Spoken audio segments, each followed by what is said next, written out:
and shadows washing about. In the cool breeze of December, the sparkling lights all over town.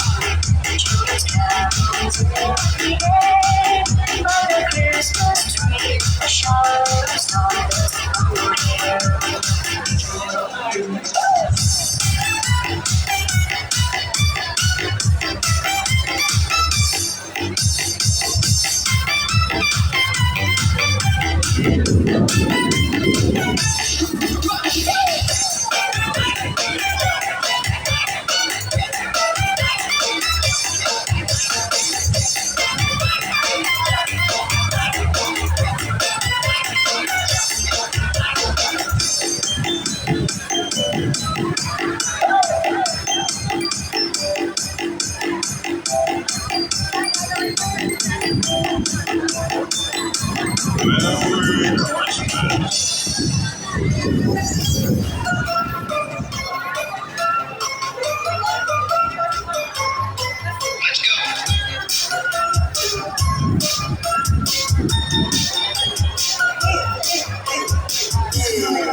Hello, hello.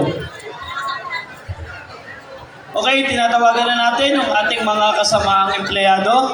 Makikisuyo naman yung mga nandyan sa may Executive Building. Ano po, makikisuyo.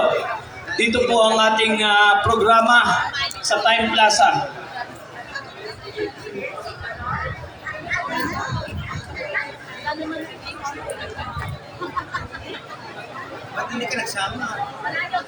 Once again, tinatawagan natin yung ating mga kasamaang empleyado.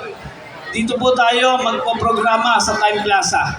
Yung pong mga naandyan pa sa kanilang mga tanggapan, yung naandyan sa loob ng lobby ng Executive, kayo po ay tinatawagan. Ano po?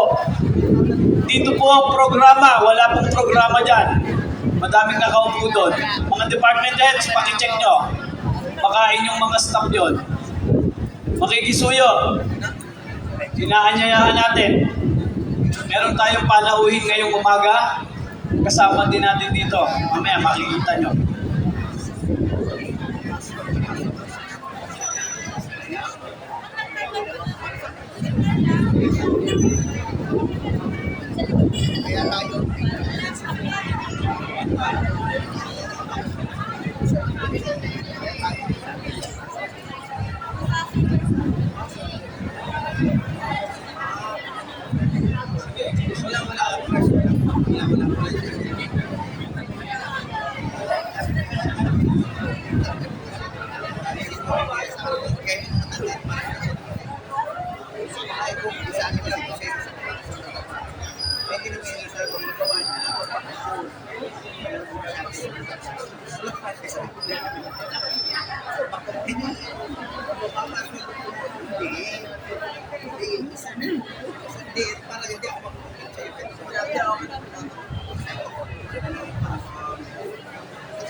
Okay, once again, tinatawagan po natin yung ating mga kasamahang mga empleyado. Ano po, dumako na po kayo rito sa ating bulwagan.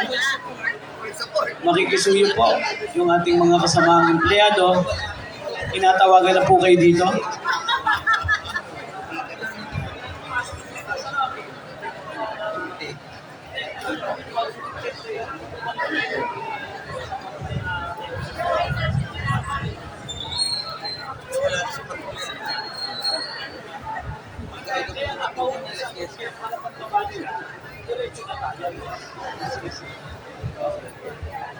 Okay, sige.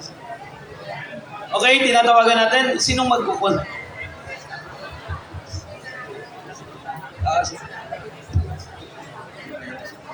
Okay, good morning po sa bawat isa. Ano kayang feeling nyo kung katabi nyo yung ninong nyo tsaka ninang nyo? Paano naman kung nagtatago yung ninong at ninang? Okay.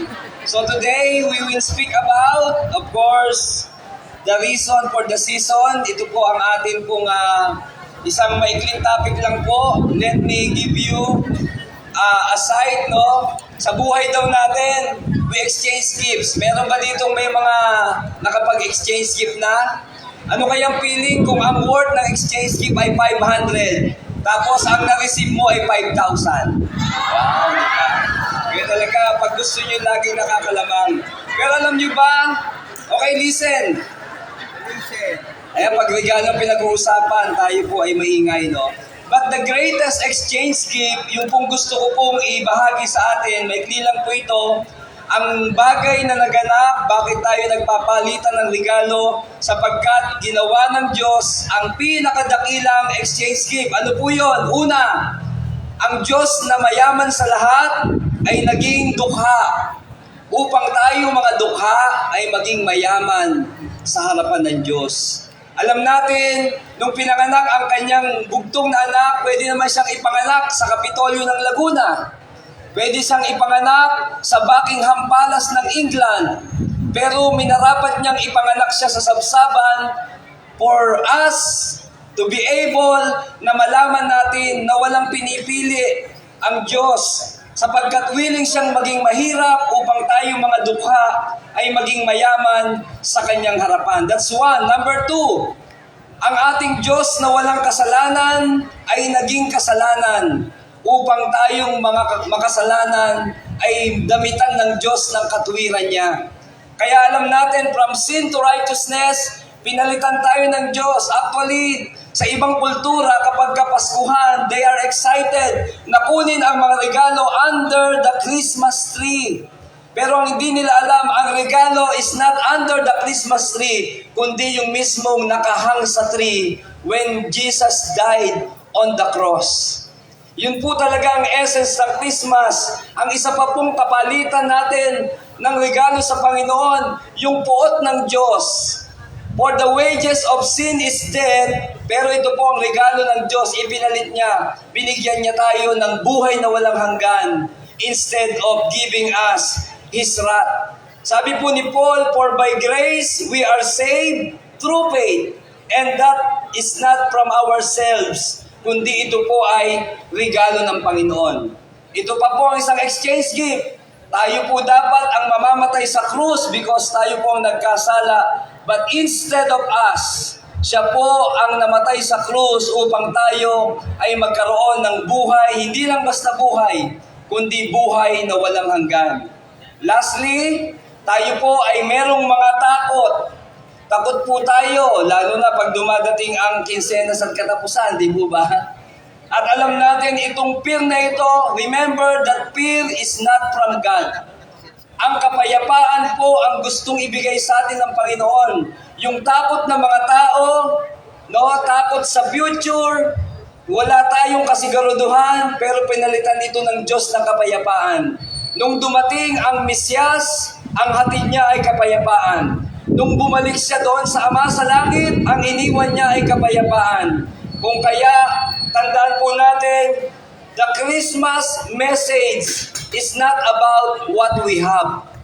Tandaan po natin, ang Kapaskuhang ito hindi patungkol sa kung ano man ang matatanggap natin, kundi ang Kapaskuhan ay patungkol sa kung ano ang maibibigay natin.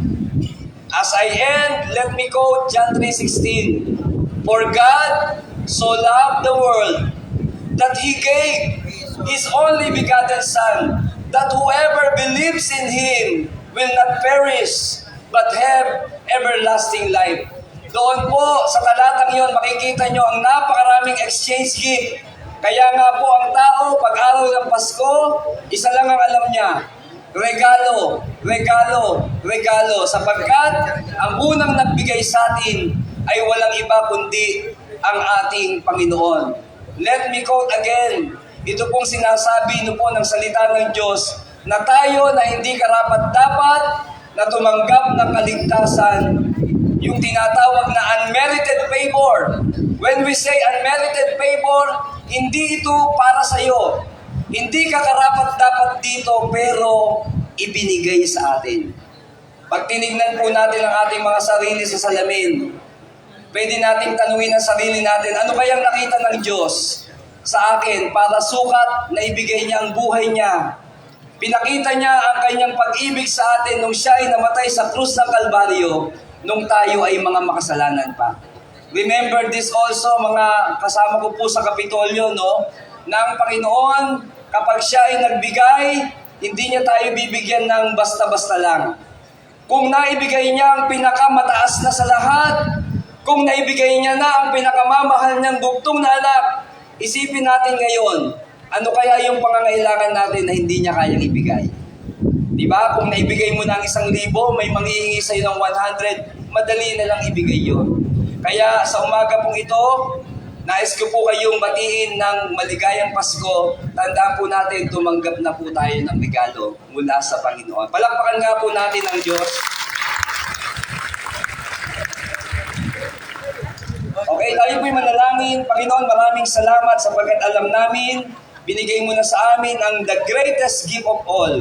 Walang iba kundi ang iyong bugtong na anak. Salamat po at kung ano man ang mga pangangailangan namin sa Kapaskuhan, Lord, pagpalain mo ang bawat isa, higit sa lahat, bigyan mo kami ng kalusugan, mahabang buhay, at mabigyan ka namin ng kaluguran. Lord, we entrust to you even the whole province of Laguna and even the government of Laguna, headed by our Governor, Ramil Hernandez. Sa pangalan ni Jesus, amen and amen. God bless you po. Okay, salamat, Pastor Dave, sa iyong napaka very timely na mensahe ngayong umaga. Talaga namang yung Pasko ay damang-dama na. Nung 1 linggo pa, sapol lang tayo makatanggap ng ating mga bonus, mga iba't ibang insentibo, talagang meron pa ba? May natitira pa ba? Marami pa. Marami pa. Marami pang uubusin. Anyway, alam ko lahat naman ay masaya. Lahat ay nakapagdiwang na ng mga Christmas party. Alam nyo, hindi na lang nagdidiwang yung aming opisina. Nakakatatlo na kaming reset. Hindi kami matuloy kasi lagi din akong wala. Siguro after New Year na, pang-apat na pag kami natuloy. Kasi laging nakaset, lagi namang may schedule kami, hindi kami magkasama-sama lahat sa public affairs. But anyway, hindi importante yon. Ang gusto lang natin, kahit naman hindi na Pasko, pwede pa rin namang mag-celebrate. Anytime, every day, pwede naman tayo mag-celebrate ng ating Kapaskuhan. Parang ang dami natin ngayon, may memo ang dami natin. But anyway, sana laging ganyan. Sana every Monday, ganyang kadami. Para naman nagkikita-kita tayo lahat. Para naman ay nagkakakilala at nakikita natin yung ating mga kasamahang manggagawa, mga empleyado. Every Monday lang naman tayo nagkakasama-sama. Talagang ilang araw na lang at bukas ay last day ng pasok ngayon. Sana all, kami ay may pasok pa rin, tuloy-tuloy kasi yung iba't ibang mga regalo, ng pamahalang panlalawigan sa mga barangay, dinadala po namin yan, Sabado at Linggo, nasa labas din kami. Ang dami pa namin hindi nadadala. Pero ang 4th district, natapos na namin. Ang 3rd district ay nagkahapon at yung iba ngayon hanggang bukas pa. Inahabol namin bago matapos yung Pasko. Okay? Any moment from now ay makakapiling din natin ang gobernador ng lalawigan ng Laguna. At siyempre, kasama din natin si Congressman Rodante Marcoleta na andyan na sa taas kanina pa. Actually, kanina pa siyang bago mag 7:30 na andyan na sa G-Executive Baluco. Maaga pa, nandito na siya. 7 o'clock, nandito na sila. Kaya ang aga-aga. Okay ba mga taga-hospital? Okay na ang Christmas party? Maraming raffle? Maraming nanalo? Ayan. Lahat ay nanalo. Marami. Kasi talagang ang dami naman Kahapon nga, doon sa pagsanghan sa Pangil, LGU ng Pangil, ako ang guest doon. Taga-Pangil sila, pero doon nila ginanap sa dingin sa pagsanghan. Masaya naman, ano, may swimming pool, maraming pagkain. Enjoy naman, ano, pag ako'y nagsasalita, kahit na anong ganda nung sabihin ko, parang wala nang nakikinig. Ang iniintay na lang yung rapol na sasabihin. Pag sinabi mong may parapol, ayun, talagang buhay na buhay. Nagsisigawan pa. At yun talaga naman ang yun naman talagang pinaka-highlights ng mga Christmas party. Yung minsan sa isang taon, tayo ay magkasama-sama at sabi nga ay swertihin, ano? Hindi naman lahat nakakakuha, kaya maswerte yung mananalo. Meron talagang meron talagang sabi nga may nunal daw ang palad. Every time na may mga parapol, nananalo. Ayan, di ba? Ako, 20 years na sa Kapitolyo. Hindi pa ako nanalo sa Christmas party ng probinsya. Doon sa aming office yon, nananalo ako. Pero sa kabuuan, never pa na ako'y nanalo. Siguro sa dami rin naman talaga ng empleyado, talagang swerte ka na pag ikaw ay nanalo.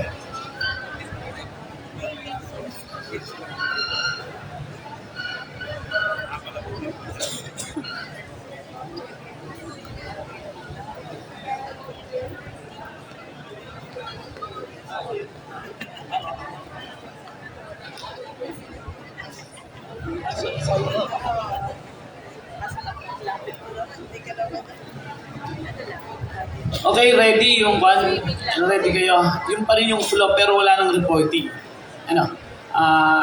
As is pa rin tayo. Yung pa, yung nakakanta. Pero pagdating sa sa reporting, wala na. Hindi na magre-report. Diretso na si Gob and then si Congressman Rodante Marcoleta na ang kasunod natin. Actually, nung last 2 weeks pa siya nakaschedule, kaya lang nagkaroon ng emergency commitment kaya hindi natuloy. So, ito yung second time na dapat ay ito na yung matutuloy. And naandyan naman siya sa taas. Wala ba kayong mga announcement, mga department? Wala. Kasi mamaya tuloy-tuloy na tayo bibilisan lang natin para hindi naman tayo makakonsume ng masyadong mahabang oras.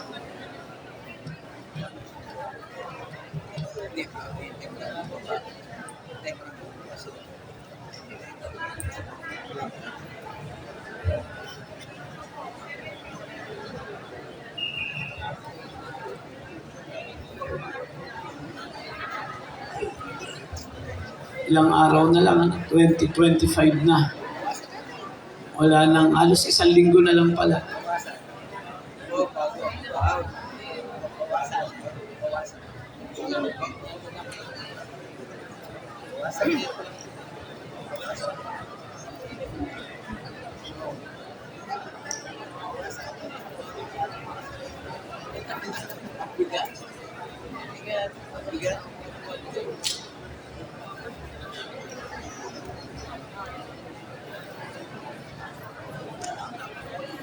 Engineer, good morning.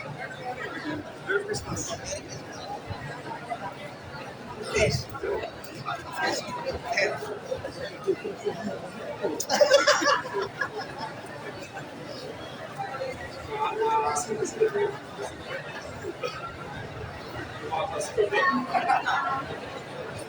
Tingnan mo si Inay, ano nangyari? Nangyari kay Inay. Tapos hindi nakadaster na yun.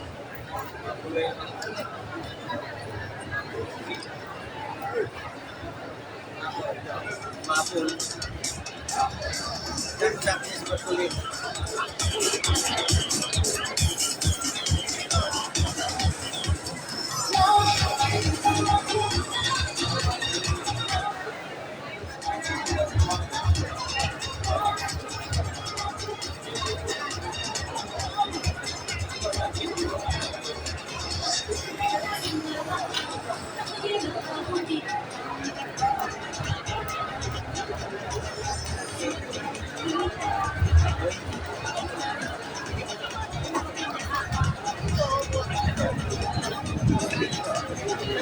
Mga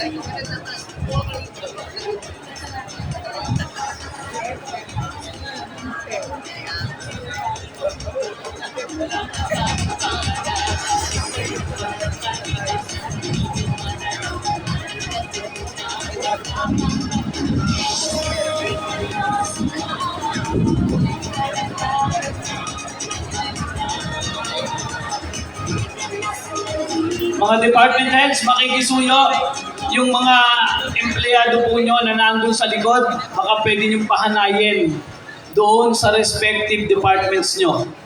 Makikisuyo mga department heads, yung mga nandun doon po sa likod, sinabi lang sa akin, baka pwede nyo i-call yung attention na doon tumapat.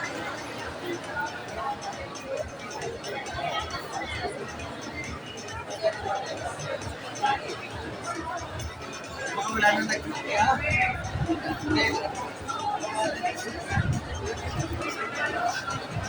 Okay, mga kalalawigan, palapakan po natin ang nagsimula ng serbisyong tama, Governor Ramil Hernandez. At siyempre, kasama din po dyan ngayon ang ating panauhin ngayong umaga, Congressman Rodante Margoleta, na andyan din po ang kapitan o ang councilor ng bayan ng PAMI, Councilor Vincent Llamas D8, at siyempre, nandyan din ang incumbent mayor na incumbent kapitan sa PAMI pa rin po, Kapitan Vincent Charlie Llamas D6. Ano po, nandyan. Palakpak naman kayo! At siyempre, nandyan din po yung ating kaibigan, si Sir Roman Carlos Lopez. Ano po? Ayan, kapiling natin. Okay, muli, magandang umaga po sa inyo lahat. Formal na po natin umpisa ng ating programa ngayong umaga. Tawagin natin ang magpapatuloy o magpapadalo ng programa ngayong umaga mula po sa tanggapan ng Provincial Assessor's Office. Isang mapagpalang umaga po sa ating lahat, lalong-lalo na po sa ating mahal na Gobernador ng Laguna, Governor Ramil L. Hernandez, at si Gobernadora Ruth Hernandez, at sa ating Vice Governor Attorney Karen Agapay, at sa bumubuo ng Sangguniang Panlalawigan, at syempre sa ating napaka-sexy, mabait na Provincial Administrator, walang iba kundi si Attorney Dulce H. Rebanan, at sa ating pong bisita ngayong umaga, si Sir Rodante Margoleta. Good morning po, sir. Palapak naman po. Si Congressman Rodante Margoleta. Mga pinuno ng tanggapan at sa mga kapwa ko kawani, isang magandang umaga muli. Ang tanggapan po ng Panlalawigang Tagataya ang naatasang manguna sa lingguhang pagtataas ng watawat ng Pilipinas. Para sa pambansang awit ng Pilipinas, na pangungunahan po ni Ginoong Jepes Guerra at susundan po ng panunumpa sa watawat ng Pilipinas ni Ginoong Mac James Calma, panunumpa ng Lingkod Bayani ni Ginoong Marvin Caloma, panata sa Bagong Pilipinas si Ginoong Emil Titan, at pag-awit ng himno ng Bagong Pilipinas ay ang inyong pong lingkod na si Gerardo Mansilla. Ready na.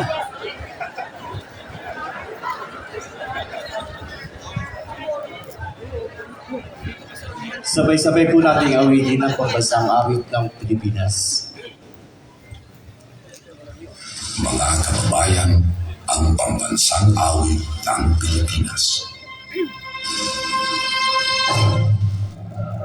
Kayang mag-ibig, sa siyahanan, araw ng puso, sa litig mo'y buhay.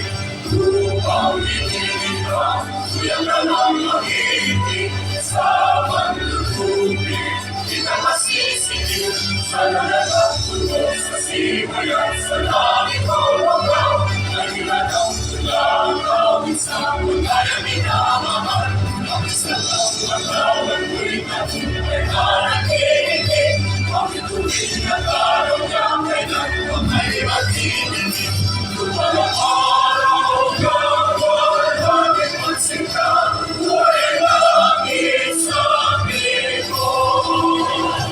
Ang ligaya ng pagkay ng akin, na mamatay kang dahil sa'yo.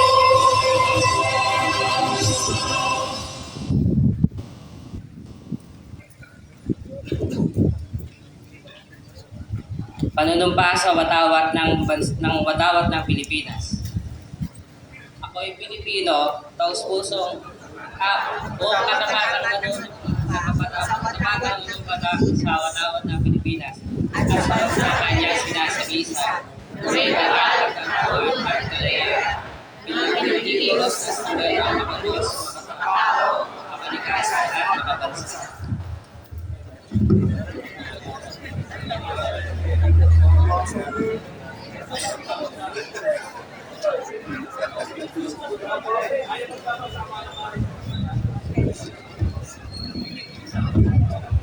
Ako ay isang lingkod bayan, patungkulang kong maglingkod ng buong katapatan at kahusayan at makatulong sa katagatagan at kulturan ng aking bayan. Sisikapin kong magpatuloy na managdagan ang aking kaalaman. Magiging bahagi ako ng kaayusan at kapayapaan sa pamahalaan. Susunod at tutulong ako sa pagpapatupad ng mga umiiral na batas at alituntunin ng walang kinikilingan. Isasaalang-alang ko ang interes ng nakararami bago ang pansarili kong kapakanan. Isusulong ko ang mga programang mag-aangat sa antas na kabuhayan ng mamayanan. Aktibo akong makikibahagi sa mga dakilang layunin sa lipunan. Hindi ako magiging bahagi at isisiwalat ko ang anumang katiwalian na makakaabot sa aking kaalaman. Gagawin kong kapakipakinabang ang bawat sandali. Sa lahat ng panahon, sisikapin kong makatugon sa mga hamon sa lingkod bayan. At sa lahat ng ito, para sa ating dakilang lumikha at sa ating bayan. Kasi hanawa ako ng may kapal.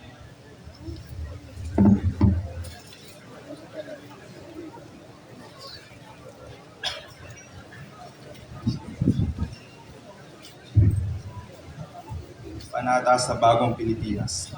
Bilang Pilipino, buong pagmamalaki kong isasabuhay ang bagong Pilipinas. Buhay sa aking dugo ang laking dakila, magiting at may tangal. Palaging dadalhin sa puso, isip at diwa ang aking pagmamahal sa kultura at bayang sinilangan.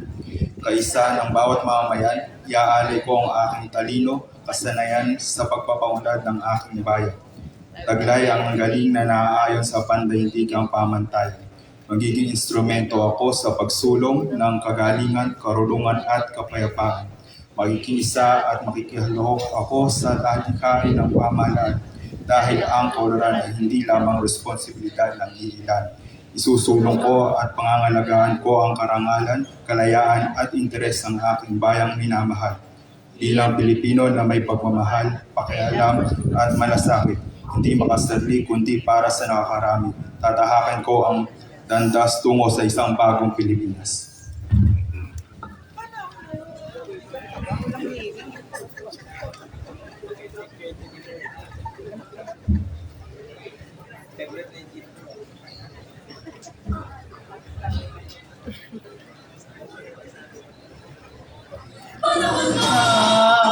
Ang pagbabago sa ito ay kinakailangan.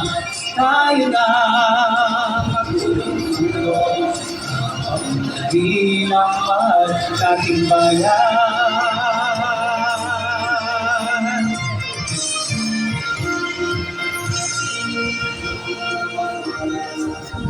Panahon na ng pagbabago, dahil sa ito ay kinakailangan. Tayo lang magtulong-tulong, napapalahin ang mahal nating bayan.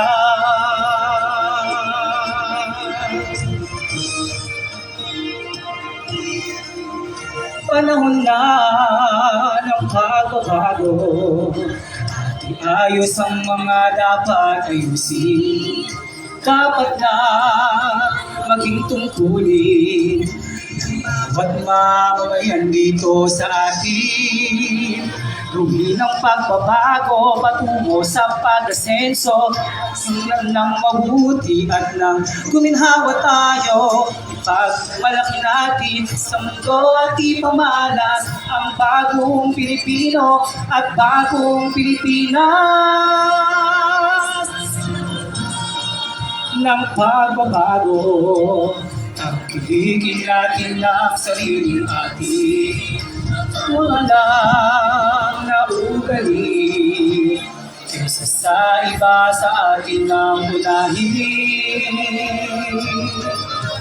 Panahon na ng pagbabago at mamuna sa kahit anong larangan. Ang tagumpay ay karangalan. Kayo ihandog natin sa bayan. Hinampuin ng kapatunayan ng Pilipino ang husay at lakas, kagandahan at talento. Di ba ng paligsan kahit anong oras ang bagong Pilipino at bagong Pilipinas.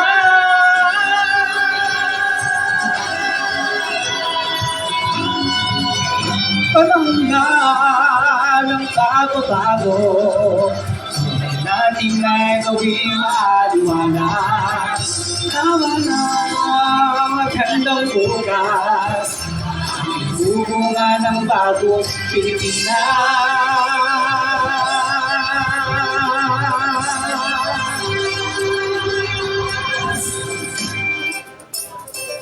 Panahon na. Pasensya na po, libot ko yun, diba? Sir, tinatawagan ko lang po si Sir Abet para lang po may konting mensahe. Sir Abet, ang aming po provincial head. Dahil kaunti lang, nais ko po munang batiin ang ating mahal na Gobernador, Gov. Ramil Hernandez, ang nagsimula ng serbisyong tama at ipagpapatuloy ni Gobernadora Ruth Hernandez. Opo.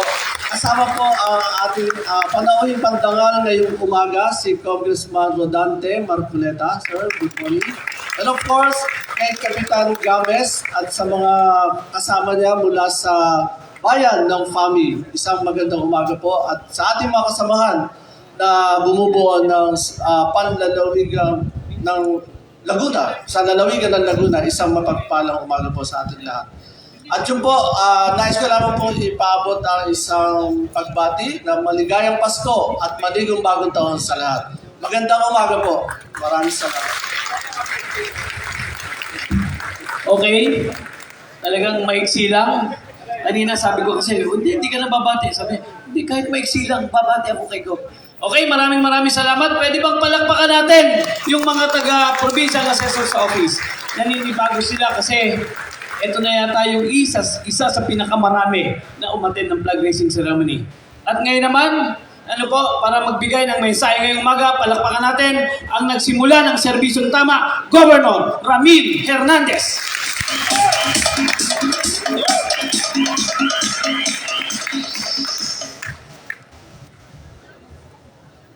Nung mag-a-announce ako ng SRI, mas malakas yung palakpak eh. Parang gusto nyo ng part 2 ah.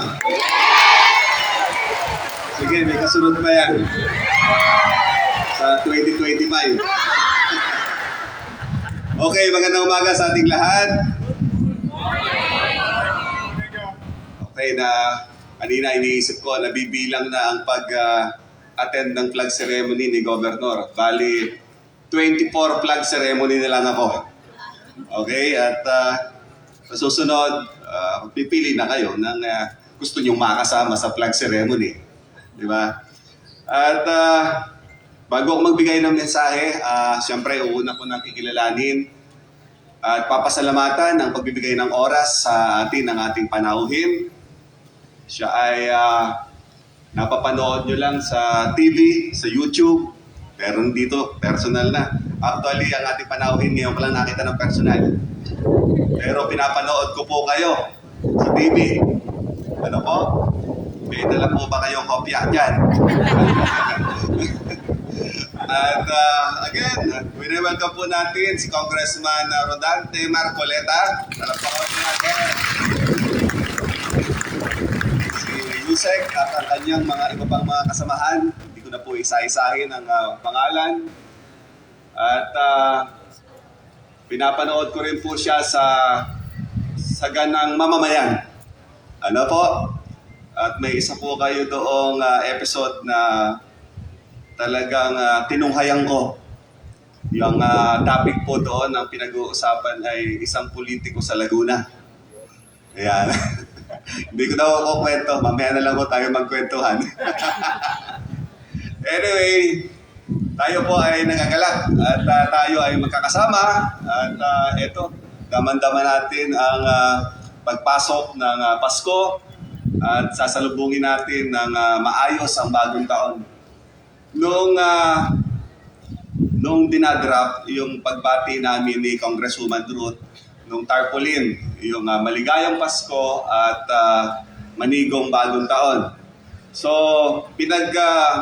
pinag-uusapan, ano ba? Manigong, masaya, masagana, pinag-uusapan. Sabi ko, ang ilagay nyo, mapayapa.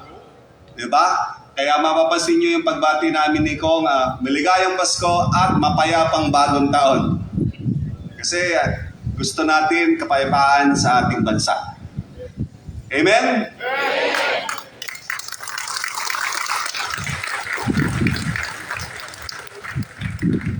Pati ako na bablangko, Congressman. Yung aking mga empleyado kanina, ninenervyos. Para naman kayong hindi sanay makakita ng pogi. Diba? Anyway, sa pagkatapos ng taon ay tayo ay masaya dahil kagaya ng dati, job well done para sa mga empleyado ng Kapitolyo. Congratulations sa ating lahat.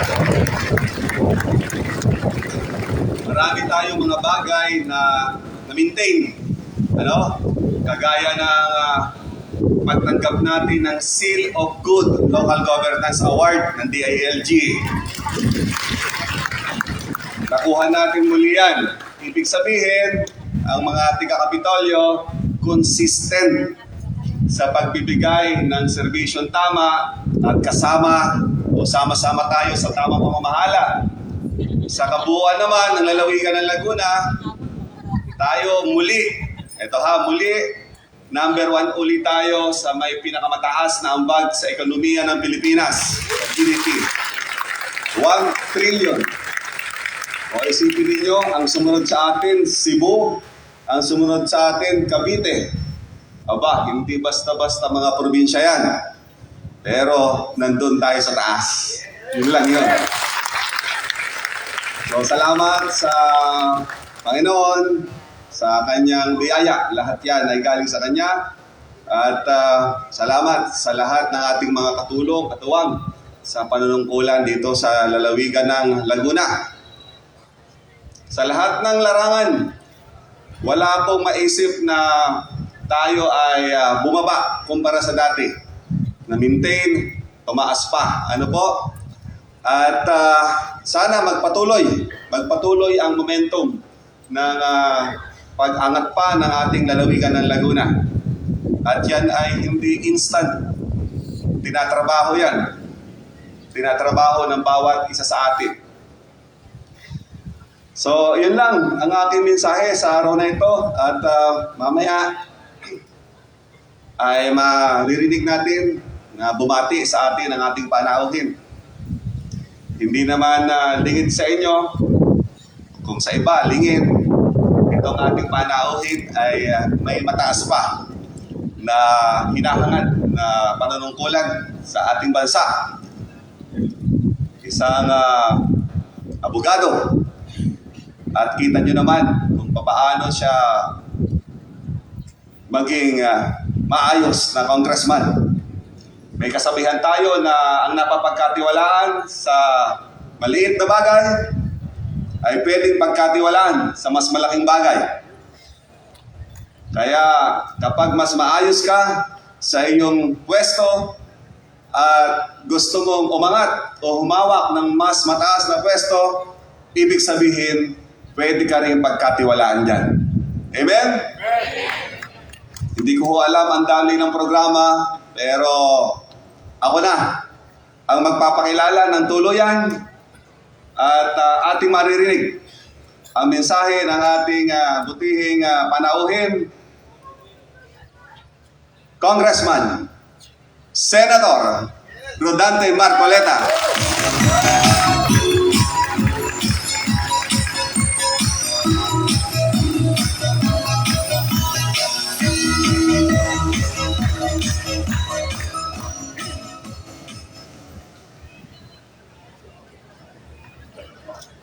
Ramil, Attorney Ribanal, lahat po ng mga opisyales at kawani ng lalawigan ng Laguna na nandito ngayon, napakarami po pala.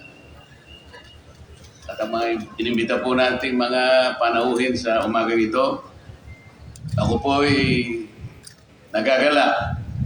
Unang-una po ay kauna-unahan ko po ang pagpunta dito sa inyong lugar, sa lalawigan na ito. At tama-tama po sapagkat ang okasyon ito ay panunumpa sa Watawat. Napaka-importante po ang sinisimbolo ng araw na ito. Naintindihan ko po kung bakit napili ni Gov. Ramil yung salitang mapayapa. Sapagkat parang napipinto po ang isang bagay na hindi natin dapat asahan. Sa mga nangyayari ito sa ating bansa ngayon, ako po bilang isa ay nalulungkot. Sapagkat yung ipinangako na pagkakaisa noong eleksyon, na ako po'y kasama naman nila na kumakandidato noon, kami pong lahat ay humarap sa mga botanteng Pilipino na ang aming ipinangako noon ay ang layunin ng pagkakaisa. Sapagkat alam po namin na ang isang bansa ay lalago, magtatagumpay lamang kung ang batayan ay pagkakaisa. Nakalulungkot po sapagkat 2 taon at kalahati pa lamang sa administrasyon, nagkaroon na po ng bitak. Nagkaroon na po ng laman yung ating administrasyon. Ako po bilang isa talagang nalulungkot. Hindi ko po inasahan yon dahil nung may panalo po talaga ng unity, ang 2 pinakamataas na posisyon ng ating bansa, ako po'y lihim na nagalak talaga. Ngayon lang ako magkakaroon ng ganap na pagsulong ang bansang ito sapagkat ang Pangulo at ang pangalawang Pangulo ay nanggaling sa isang partido na ang kanilang isinusulong ay pagkakaisa. Kayo na po ang saksing buhay ngayon. Simula pa lamang po ng budget hearing namin ay nakita ko na po ang malalim na pamumulitika na sa aking palagay ay hindi dapat na nangyari. Ako po ay gumit na. Ang ibig ko po sabihin ay ako na yung umako na sana'y mapigil po yung pagkakawatak-watak. Ang sabi ko, huwag nating gagawin ito sapagkat unang-una, yung tradisyon na matagal nang pinangalagaan ng ating institusyon ay masisira. Pangalawa, hindi mabuti sa 2 pinakamatas na posisyon ng bansa ang magkakahiwalay. Nakita naman po ninyo kung ano ang kanilang naging tugon sa aking inisyatibo na pag-isahin sana. Imbes na ikatuwa po ng aming leadership sa House of Representatives, parang ang nakita nila sa akin ay kumampi pa ako sa isang partido. Napakadali naman pong ipaliwanag na sinasabi ko sa kanila, wala akong dapat kampihan eh. Ang kakampihan ko lang yung katwiran, yung katotohanan. Sapagkat marami na akong nakitang vice presidente, kapag ka ang pinag-uusapan ay budget pa lang, naglalatag pa lang ng budget, wala na pong tanungan doon. Kinikilala natin ang paggalang sa isa't isa. Ang pagtatanong po at pag-uusisa ay panahon po kung nagasta na po yung budget, hindi po ngayon. Pinipilit ko po silang ibaling do sa katwiran na matagal na po naming pinangalagaan sa mahabang panahon. Ayun po, ako'y kanilang pinagtulong-tulungan, ako'y kanilang inaway, at pati nga po yung hopya na kinakain ko, inagaw pa sa akin. Ito po yung nakalulungkot. Ang sabi rito kanina doon sa mga inaawit natin, kailangan natin ng pagbabago, ang pagkakaisa. Sa totoo lamang po, yung unang panatang makabayan na natatandaan ko, iibigin natin ang ating bansa sa isip, sa salita at sa gawa. Pero kung puro salita na lang po, yung quad ko, puro salita lang. Hindi naman po nare-resolve yung taas ng bilihin ngayon na kung saan talagang nahihirapan ang ating mamamayan. Pati po yung aking pagnanasa na ibaba natin ang singil ng kuryente sa ating bansa, ako lamang po talaga ang nakikipaglaban na gawin natin yun. Sapagkat yun po talaga ang unang layunin ng batas na ginawa natin noong 2001. Pangunahin po sa layunin ng batas na yun, idulot ang kuryente sa ating bansa sa abot kayang halaga. After 23 years, nakikita po natin ang singil sa kuryente sa ating bansa ay pinakamataas sa buong Asia. Ang layunin po ng batas na yon para sana pumasok ang kalakal, pumasok ang maraming investors sa ating bansa. Lumago ang ekonomiya, magkakaroon ng maraming paggawaan, maraming pabrika na tatayo sa ating bansa sapagkat murang-mura na ang singil ng kuryente. Hindi pa po natutupad ang layunin na yan. Kaya, imbes na po tayo sumulong, kagaya po ng ating mga inawit kanina at nakita natin dapat na pagsulong na yan ang gagawin natin, mukhang mahihirapan na naman po tayo. Tingnan po itong nangyari ngayon sa budget namin. Kailangan malaman po ninyo ito sapagkat tayo'y sumumpa na naman sa watawat. Ang gusto ko nga, sana po kasama ko yung mga miyembro ng quad ko. Dapat sila yung humarap dito para makita nila ano ba ang sinasagisag ng watawat ng Republika ng Pilipinas. Pagkakaisa, kapayapaan, pagsulong. Para sana matuto sila sa mamamayan ng Laguna kung ano ang ibig sabihin ng pagsumpa sa watawat. Bakit kailangan tanggalin natin ang Vice Presidente? Nasaan ang pagkakaisa? Ang mga basihan po nila, hungkag na basihan. Ako po magsasabi sa inyo, hindi po totoo lahat. Sapagkat kung gusto nating usisain ang confidential funds ng isang opisina, isangkot natin lahat ang tumanggap ng confidential funds. Sa record po ng COA, ang nakatanggap po ng confidential funds na binigyan din ng notice ng Commission on Audit, halos 400 opisina. Ang tanong, bakit isa lang ang pinipilit niyong kusisahin? Ang sagot, politika. Politika. Paano po yung pagkakaisa? Kung iimbentuhin lang natin ang mga dahilan para tanggalin ng Vice President. Ang sasabihin na naman po nila, kumakampi na naman po ako. Hindi ako kumakampi. Ang paghahanap ninyo ng batayan para alisin ang Vice President, taliwas sa saligang batas. Sino po ba ang merong otoridad? Sino po ba ang merong mandato na mag-audit, mag-usisa sa mga papel, sa mga records, sa mga reports kung ang pag-uusapan ay paggasta ng pera ng mamamayang Pilipino? Isang opisina lamang po, Commission on Audit. So nung tinanong ko po, ano po ang karapatan ng committee ito? Ang pangalan po ng committee ay Committee on Good Government. Pansinin po ninyo kung anong pangalan. Committee on Good Government. Nasaan po sa saligang batas na tayo po'y manghihimasok kung ang pag-uusapan ay pag-audit? Tinanong ko rin po ang Commission on Audit.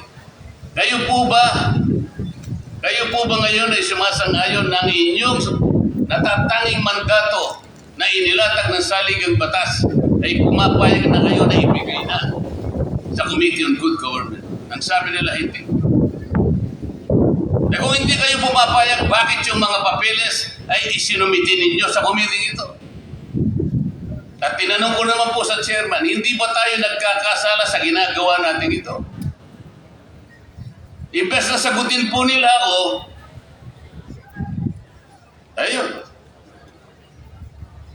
Kakasangkapan po silang 2 o 3 sa mga kasama ko para guguluhin lang ako. Hindi sila makikipagsabayan. Hindi sila makikipagdebate sa akin. Siguro hindi naman sila mananalo sa debate. Nasaan na po yung quality ng debate ngayon sa House of Representatives? Nasaan ang quality ng debate maski sa Philippine Senate? Wala na po yun. Wala na po. Kung napansin ninyo, pati po yung pagtuturingan namin ngayon. Noon po, pagkakausapin ng bawat isa, nakaharap kami sa mga formal hearings at proceedings. Ang tawagan po namin, the Honorable Gentleman from Laguna. Ayun po eh. Tuturuin ka pong gano'n, hindi man tayo. Are you reviewing this point? Gano'n ka. Wala na pong pagkagalangan. Tingnan po ninyo ang nangyari sa budget natin ngayon, kaya siguro hindi mapirma ng Pangulo. Bakit po napunta sa AKAP yung dapat na mapunta sa PhilHealth? Ano po ba yung PhilHealth? Ito po yung magsisiguro sa kalusugan ng bawat isang Pilipino. Ito po ang dapat na magpapatupad ng universal health. Tinanggal po yung para sa PhilHealth, binawasan po yung sa education, binawasan yung DSWD, binawasan yung sa agriculture. Ang dami pong binawasan. Ang dinagdagan po yung DPWH at iba't iba pa. Hindi malaman ngayon ng Pangulo, nag-aatubili kung pipirma na o hindi. Dalawa po ang pwede niyang gawin. Ibito niya po yung hindi dapat na ilagay sa AKAP sapagkat maliwanag naman wala pong basihan yun doon sa isinumiti po nilang National Expenditure Program. Bigla na lang lumitaw. Pero kahit na ibito po niya yun, meron pa pong problema. Paano yung nawala? Paano mo ibabalik yun na dapat talagang ibalik lalo na yun sa PhilHealth? Eh ang nangyari po, nung mag-break po yung Congress, nag-adjourn po eh. Dapat sana nag-suspend lang. Hindi ko po malaman kung ang gagawin ng Pangulo ngayon, dapat magtawag siya ng isang special session. Yun lamang po ang paraan. Dapat ang Pangulo magtawag ng special session para sa ganun, yung dapat ibabalik. Yung PhilHealth po ay pera po ng mga miyembro. Hindi po katwiran na meron po silang reserve fund, hindi katwiran yun. Dapat talaga merong reserve fund ang PhilHealth sapagkat yun ang nasa batas. Ang nasa batas po, 2 taon dapat ang itatakip na reserve fund sapagkat kailangan mong i-insure yung pera ng miyembro na nagbibigay at nag-aambag yan. Walang kinalaman. Walang kinalaman yung kanilang iniisip. Ngayon po itinanggal nila, nilagay nila sa AKAP. Yung AKAP po ang gusto nilang mangyari sapagkat election year, sila na ang magbibigay ng ayuda. Baka malin lang po ang ating mga kababayan. Hindi po masama ang ayuda. Ang ayuda po ay kailangan ng ating mamamayan. Ngunit ito'y dapat ibigay mo sa panahon ng pangangailangan lang. Hindi sa normal na panahon. Kapag ito'y ginamit po sa panahon ng eleksyon, manlilinlang ka na naman ng tao. Hindi sustainable ito. Maniwala kayo sa akin, meron lang AKAP sapagkat election year sa 2025. Pero 2026, 27, wala na po yan. Gagamitin po nila para sa election. Ito po ang nangyari. Kaya po ako nalulungkot sapagkat Kagaya po ng ating pagsumpa sa ating watawat. Ang lalawigan ng Laguna, ngayon ko lang po nalaman, nauna pa pala kung pag-uusapan ay kabuhayan, nauna pa pala sa probinsya ng Cebu at sa probinsya ng Cavite. Dahil po sa pagsisikap ninyo, tulong-tulong kayo. Tulong-tulong kayo. Paano kung halimbawa, sa kabila ng napagtutulungan na ito, ang ating mga leaders naman ay patuloy yung pagkakawatak-watak. Saan tayo pupunta? Maski po sa banal na kasulatan, nakasulat yun. Ang isang kaharian o isang bayan o isang pamilya ay masisira at hindi mananatili kapag walang pagkakaisa. Kaya po ako nagpunta rito sa Laguna. Sabi ko doon sa aking kaibigan, pre, pasensya ka na muna. Alam ko, pagsumpa rin sa watawat eh. Pero ito po, ipupuntahan ko yung Laguna kasi dapat nandito ako nung mga nakarang araw pa eh. Hindi ko po sila napuntahan dahil may hearing nga po doon sa Quadcom. Nang dahil sa Quadcom na yan, dapat dito nga sana ako pumunta. Kaya po ako pumunta rito para bayaran ko po ang utang sa inyo. At para sabihin ko na rin po sa inyo na ako'y natutuwa, mas gusto ko pa pong humarap sa ganitong klaseng pagtitipon. Sapagkat dito nakikita ko po yung diwa ng pagkakaisa, yung diwa na gustong pagtulungan natin kung paano uunlad ang ating bansa. Hindi yung diwa ng mga kasama ko sa Quadcom. Nalulungkot po ako na sabihin sa inyo. Ngunit kailangan po nating magsimula. Kailangan nating maging vigilant. Ayoko na po sa kanila. Kaya po ako nagpunta rito. Tulungan po ninyong pumunta ako doon sa kabilang kapulungan. Parang hindi po kayo masaya.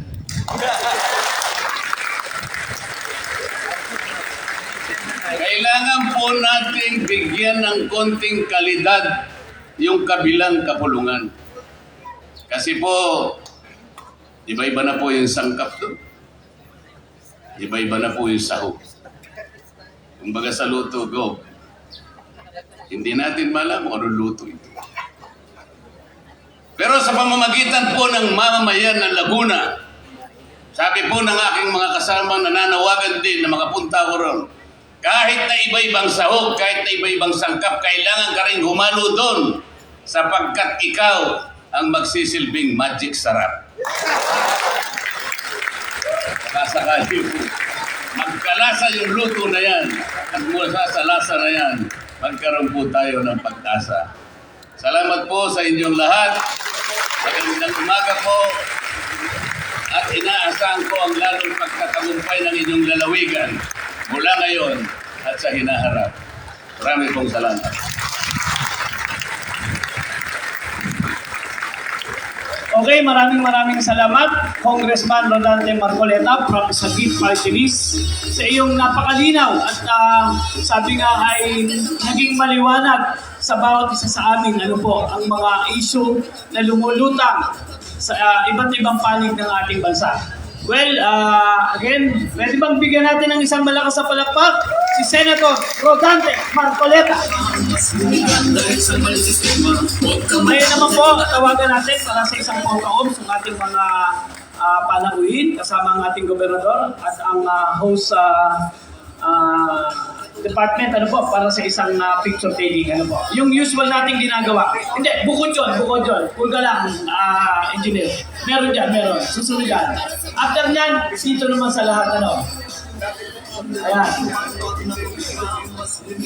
Wala mo nang alas after po dito, kayo naman.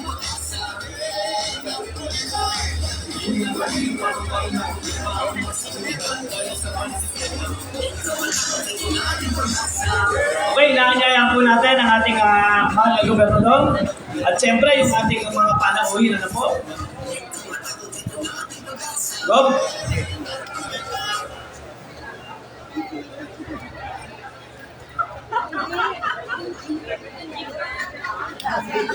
Okay, inaanyahan po natin. At siyempre yung mga kasama ni Congressman, si Kapitan Charlie, at saka si Konsehal Llamas din, at saka si Sir Archie, ano po, isa rin sa ating, gusto rin maglingkod sa ating lalawigan, bilang buwan.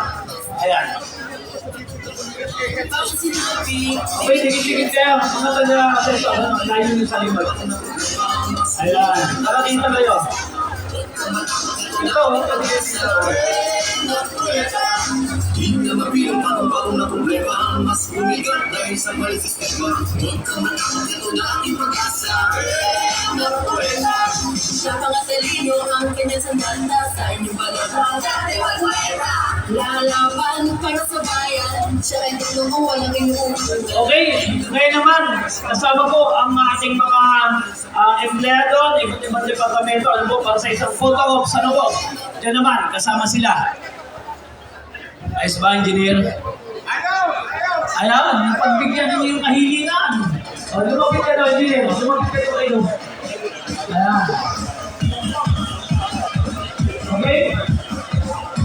Compress po tayo, mga empleyado. Bigyan po tayo ng konti, bigyan ng konti.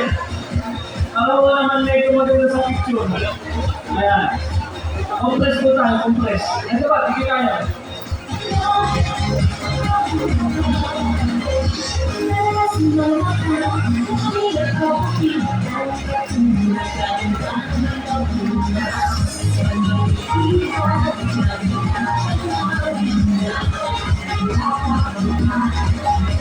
Okay.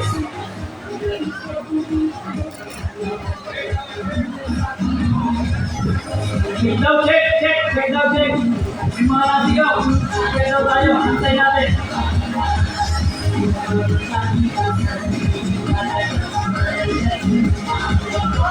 Okay, maraming salamat po sa ating panauhin.